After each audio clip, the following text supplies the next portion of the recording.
Ja, Louis, Michael Adams für Stock-Telegraph. Der letzte Tag der P-Deck und ich habe es endlich noch geschafft, den Jim McKenzie zu bekommen von Ucore.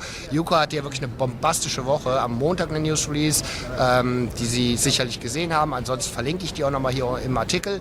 Und auch gestern noch eine News-Release. Die Aktie war zwischendurch kurz gehaltet und ja, ich kann mir vorstellen, dass der Jim sehr beschäftigt war. Deswegen bin ich so glücklich, dass ich ihn trotzdem noch vor die Kamera bekommen habe und freue mich jetzt, dass wir ein paar mehr Informationen zum Deal mit IBC bekommen und zur MRT-Technologie. So Jim, thanks for taking the time to talk Thanks, to me. Michael. Great pleasure. I bet you're pretty busy after these two outstanding news releases, right? Absolutely, and actually, I attended your presentation, which you had held at the PDEC on Monday, and I was overwhelmed by what you presented there. Yeah. But then you even topped it by coming up with the next news release one day later. Exactly. I thought you will give me and my subscribers a little bit more time, like a week or so before you come up with these really big news, which actually I was not expecting these type of news. I was expecting that you are going to secure the worldwide rights for rare earths. Yeah. But now you topped it. So give us some background what happened this week. Absolutely. Well, it's funny that we could have came out with the rare earth rights or the rights first,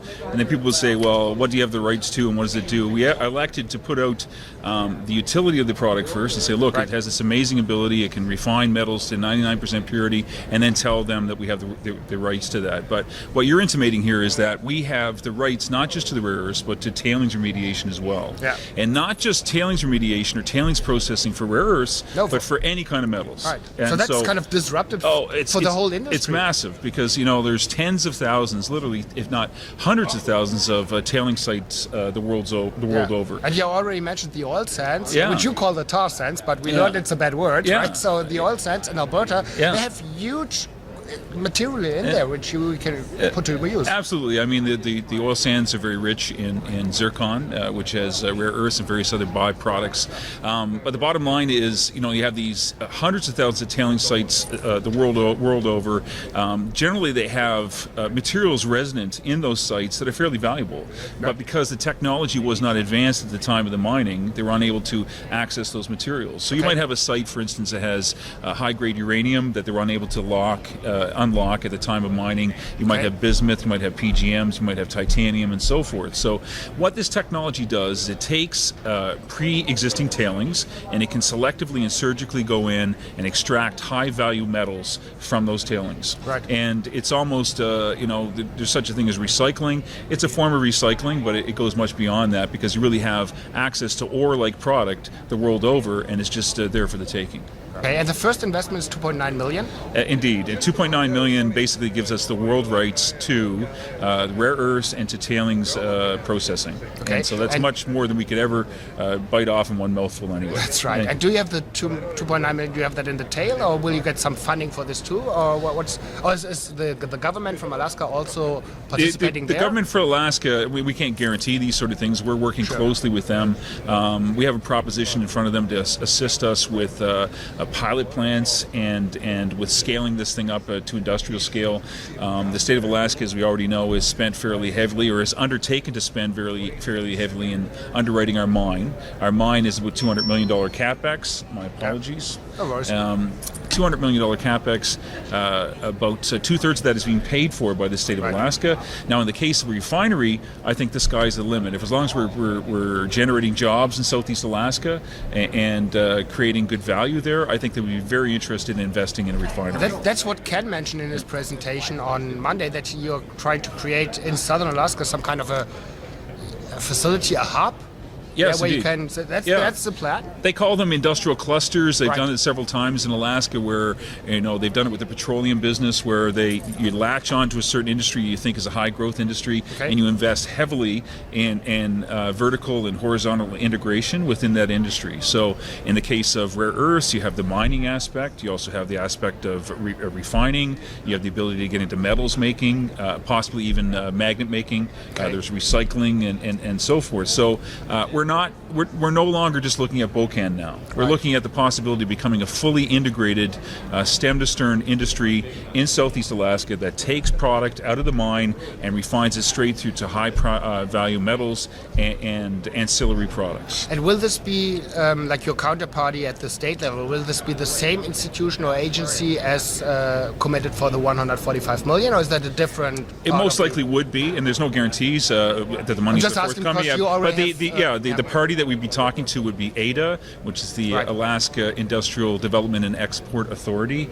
They are an industrial development branch of the Alaska government. As we all know, Alaska is a very well-to-do jurisdiction. They have a $50 billion permanent fund, and they're looking to spend money to make money in new industries. So I think it would be the same arm of the Alaska government, ADA, that would be assisting us. Okay. Yeah, because you already have relationship there, right? Absolutely. Besides Ken being really close friends with some of the senators. Senator Murkowski and so forth. Ken Collison, who is our COO, he has dual citizenship. He's Canadian and he's American. He spends half his time in Alaska, very well connected there, and that helps on many fronts, not just to get things done in terms of cranking up a mine, but also political connections and wherever financing is available. I think he's instrumental in helping to get us that from the Alaska government. Okay, and besides this pilot plant that you're going to build, I think you also mentioned kind of a mini plant, was it? Yes. That's kind of,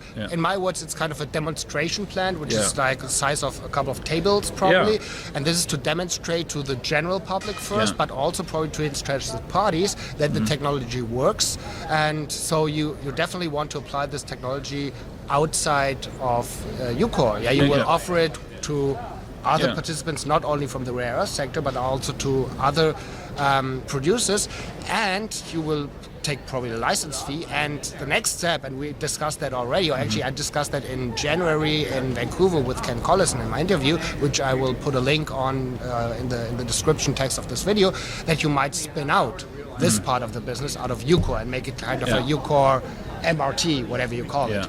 Again, nothing's guaranteed, but I think it is advisable to look at that. You have a whole new avenue that's available to us.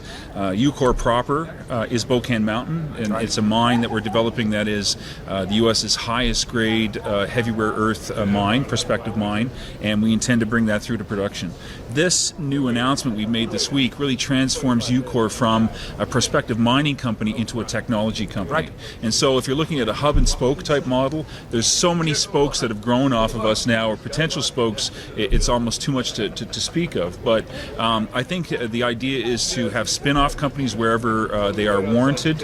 In the case of rare earth refining and recycling, I think it is advisable to have another unit of the company that Ucore shareholders would own, that would be spun off and would concentrate selectively on the rare earth refining business, which, by the way, is not a small business. I mean, this is a global industry. I think our technology, MRT, could be used by any one of the major players in the rare earth space the world over, and so we can spin that off. I think we could have another business unit dedicated to recycling.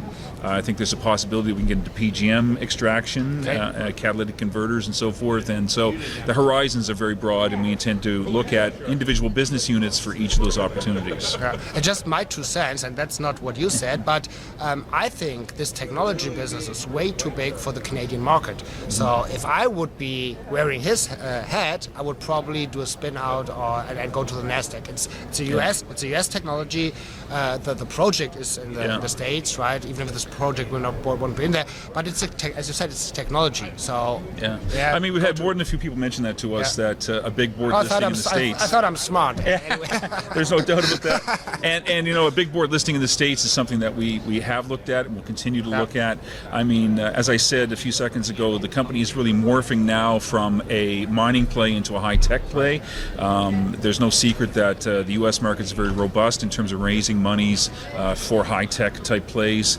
And it is a U.S. play anyway, and by and large, the Bocan deposit is all U.S. The technology MRT is U.S. born and bred. It's patented, and the IP is owned within the U.S. We're looking to provide U.S. industry with high-end product, and so a high-end listing in the U.S., be it the NASDAQ or the Amex, I think that is something that we should definitely look at. Okay. Just to sum up, there's not too much I can say besides, hey, I love it. Thanks so much, Michael. Okay.